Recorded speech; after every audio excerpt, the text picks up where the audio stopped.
বিদেশি পরামর্শক বা অর্থায়নে নয়, টেকসই জ্বালানি সক্ষমতা অর্জনে দেশীয় উদ্যোগে অবকাঠামো পরিকল্পনা নেওয়া দরকার, এমনটি মনে করেন ট্রান্সপারেন্সি ইন্টারন্যাশনাল বাংলাদেশের নির্বাহী পরিচালক ডাক্তার ইফতেখারুজ্জামান।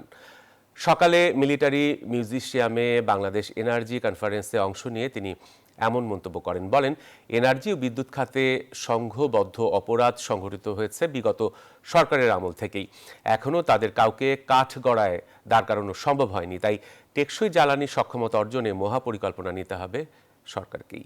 আমাদের যদি এক্সপার্টিস না থাকে, আমি মনে করি না এক্সপার্টিস নেই, বাংলাদেশে প্রচুর এক্সপার্টিস আছে, যদি থাকেও, যদি প্রয়োজন থাকেও, আমরা কিন্তু ওই যে কনফ্লিক্ট অফ ইন্টারেস্ট, স্বার্থেদ্বন্দ্ব, আমরা জায়গাকে দিয়ে পলিসি করলে আমরা কখনোই কিন্তু রিনিউয়েবল এনার্জি বান্ধব পলিসি পাবো না। Japanese government is one of the best beneficiaries, highest beneficiaries of fossil energy export. Bashundhara public school and college 2026 শিক্ষাবর্ষে ভর্তি চলছে।